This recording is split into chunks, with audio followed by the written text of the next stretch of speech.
Good morning everyone. आज अपन वस्तु निर्माण उद्योग सिद्धांत के विवेचन के बारे में पढ़ेंगे कि वस्तु निर्माण उद्योग में क्या क्या अध्ययन करेंगे। परिचय में देखते हैं कि शाब्दिक अर्थ में उद्योग किसी भी व्यवस्थित तथा क्रमबद्ध कार्य को ही कहते हैं। इस प्रकार इसमें सभी प्रकार के आर्थिक कार्य सम्मिलित हो जाते हैं। कुछ विद्वान उद्योग को इस अर्थ में व्यवहार में करते हैं कि इनके अंतर्गत प्राथमिक आर्थिक कार्यों जैसे अति साधारण ढंग से मछली मारने, शिकार करने, वन वस्तु संग्रह करने आदि से लेकर जटिल प्रक्रिया द्वारा वस्तु निर्माण व व्यापार आदि सभी कार्य सम्मिलित करते हैं। उद्योग के इन विभिन्न पक्षों को चार पक्षों में अपन बांट सकते हैं। एक तो निष्कर्षण उद्योग, पुनरुत्पादक उद्योग, वस्तु निर्माण उद्योग और सहायक उद्योग। चार हैं ये उद्योग। और इसमें फर्स्ट है ऐसे सभी कार्य जो पृथ्वी तल पर पाए जाने वाले पदार्थों संसाधनों को मनुष्य अपनी आवश्यकताओं हेतु सीधे ग्रहण से संबंधित है और निष्कर्षण उद्योग कहलाते हैं, जिन्हें मत्स्य है, खनन है, शिकार है, संग्रहण है, ये डायरेक्ट निष्कर्षण उद्योग कहलाते हैं। दूसरा है पशुचारण तथा कृषि जैसे आर्थिक कार्य जिनसे पृथ्वी से सीधे अथवा अंतिम रूप से कोई पदार्थ ग्रहण नहीं किया जा सकता, बल्कि मृदा संसाधन है, प्राकृतिक तत्व सहयोग से प्रतिवर्ष उसमें उपयोग किया जाता है। पुनरुत्पादक उद्योग उसको कहते हैं। इन दोनों उद्योगों से प्राप्त वस्तुओं का कच्ची सामग्री के रूप में प्रयोग करके उनके रूप तथा गुण धर्म में परिवर्तन करके अधिक उपयोगी बनाने की प्रक्रिया को अपन निर्माण उद्योग कहते हैं, तीसरे रूप में। और चौथे रूप में तृतीय और चतुर्थ कार्य सहायक उद्योग होते हैं इसमें। और इन उद्योगों का अर्थ प्राथमिक उत्पादन से प्राप्त कच्ची सामग्री की शारीरिक अथवा यांत्रिक शक्ति द्वारा परिचालित औजारों की सहायता से पूर्व निर्धारित एवं नियंत्रित प्रक्रिया द्वारा किसी इच्छित रूप, आकार या विशेष गुण धर्म वाली वस्तुओं में परिणत करना होता है। अर्थ में अति साधारण वस्तु जैसे मिट्टी का बर्तन, हाथ से बने जूते आदि के निर्माण से लेकर के भारी से भारी तथा जटिलतम प्रक्रिया से निर्मित पदार्थ जैसे बड़ी बड़ी मशीनें, रेलवे है, इंजन है, वायुयान है आदि सभी उद्योग ऐसे उद्योग हैं। और इन उद्योग में किसी भी पैमाने का हो सकता है। और इसमें उत्पादन पैमाने के आधार पर उद्योगों को तीन भागों में विभक्त किया जा सकता है, जिसमें कुटीर उद्योग है पहला, दूसरा है लघु पैमाने का उद्योग है और तीसरा है बृहत पैमाने के उद्योगों को अपन बड़े उद्योग भी कह सकते हैं। इसके अंतर्गत कुटीर उद्योगों के अंतर्गत देखते हैं कि अपन मुख्य रूप से कुटीर उद्योगों में वस्तु निर्माण लघुतम पैमाने पर होता है। प्राय किसी परिवार के लोग ही श्रम में लगे रहते हैं और उद्योग शारीरिक श्रम द्वारा ही परिचालित होता है। कुछ परिवारों का मुख्य पैसा ही उद्योग होता है। वहीं कुछ कृषि के साथ साथ गौण रूप से वस्तु निर्माण भी करते हैं और केवल खाली समय में उपयोग व अतिरिक्त आय हेतु कुटीर उद्योगों का प्राचीनतम पद्धति है, जो प्राचीन काल एवं मशीनें भी नहीं होती है तब प्रचलित था। लगभग सभी प्रकार की आवश्यक वस्तुओं का निर्माण कुटीर उद्योगों में होता था। आधुनिक काल में प्रारंभिक अर्थतंत्र में इस प्रकार का उद्योग मिलता। इस प्रकार उद्योगों की कच्ची सामग्री उनके प्रमुख व्यवसाय से संबंधित होती है, जैसे चलवासी पशुचारण में लोग जूते, तंबू, वस्त्र आदि बनाते हैं।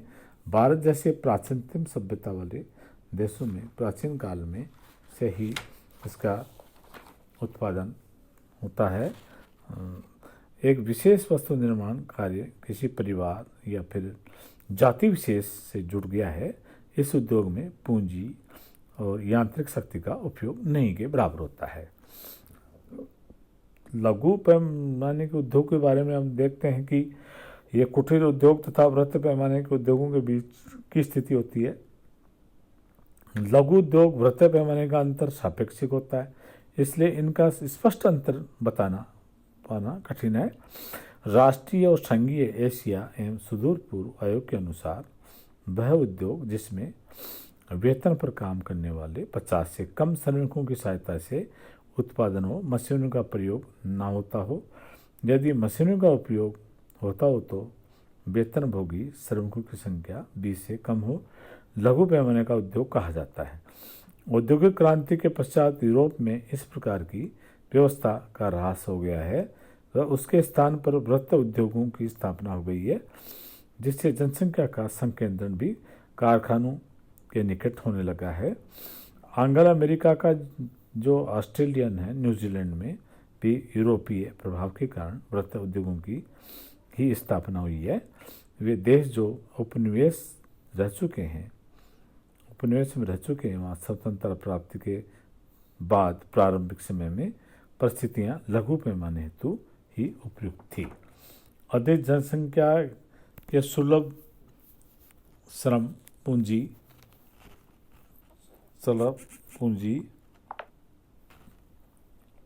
तथा तकनीकी कमी आदि काफ़ी कारणों की वजह से प्रारंभिक रूप में भारत में भी कृषि साइकिल उपभोग की वस्तुओं के निर्माण हेतु लघु उद्योग की स्थापना हुई है और इससे बेरोजगारी की समस्या भी हल होने लगी थी। जापान के लगभग 55% उद्योगों में 3 से कम श्रमिक मिलते थे और लघु उद्योगों में वहाँ खाद्य पदार्थ, लकड़ी की बनी हुई वस्तुएं, धातु के सामान, मशीनें आदि बनते थे। भारत में कुल श्रमिकों की संख्या का 2-3% हिस्सा उद्योगों में कार्यरत था। वृहत पैमाने के उद्योग जो बड़े उद्योग हैं, वृहत पैमाने के उद्योगों का सूत्रपात औद्योगिक क्रांति से हुआ और वाष्प शक्ति चालित मशीनों के आविष्कार के बाद ही और अजैविक शक्ति चलित यंत्रों की सहायता से अधिकाधिक उत्पादन होने लगा और धीरे धीरे तकनीकी वृद्धि के साथ साथ इन उद्योगों की स्थापना प्रत्येक प्रकार की वस्तुओं के उत्पादन हेतु की जाने लगी, जिसमें मनुष्यों की आवश्यकताओं में अधिक आवश्यकताएं बढ़ती गई। इसी कारण इन उद्योगों की स्थापना हुई। इस उद्योगों का सामान्य अर्थ बड़े पैमाने के उद्योगों को समझा जाता है। इनमें श्रमिकों का कार्य केवल बड़े यंत्रों के निश्चित रूप से चलाते रह गया। अब तो स्वचालित यंत्रों का उपयोग बढ़ता जा रहा है और अब श्रमिकों के कार्य में अधिक विशेषता मिलती है। इस उद्योग हेतु बड़ी मात्रा में पूंजी की आवश्यकता होती है। इसमें कारीगरों को अधिक महत्व, व्यवस्थापकों को तथा संचालकों का होता है। यह उद्योग किसी भी देश की आर्थिक उन्नति और ऊंचे जीवन स्तर हेतु आवश्यक होते हैं। इनमें 2 प्रकार की वस्तुएं निर्मित होती है, उत्पादक वस्तुएं और उपभोग वस्तुएं, जो उपभोग की जाने वाली है। जिन वस्तुओं का सीधा उपयोग आवश्यकता की पूर्ति हेतु उपभोग वस्तुएं हैं और जिनका उपयोग अन्य वस्तुओं के उत्पादन हेतु जैसे मशीनें हैं, ये उपभोग वस्तुएं हैं। जिनका उपयोग अन्य वस्तुओं के उत्पादन हेतु मशीनें आदि, लोहा इस्पात उद्योग, मशीनें इस प्रकार की वस्तुएं हैं जिनमें अन्य वस्तुओं के उत्पादन के लिए आवश्यक वस्तुओं की एक श्रृंखला और आवश्यकता होती है।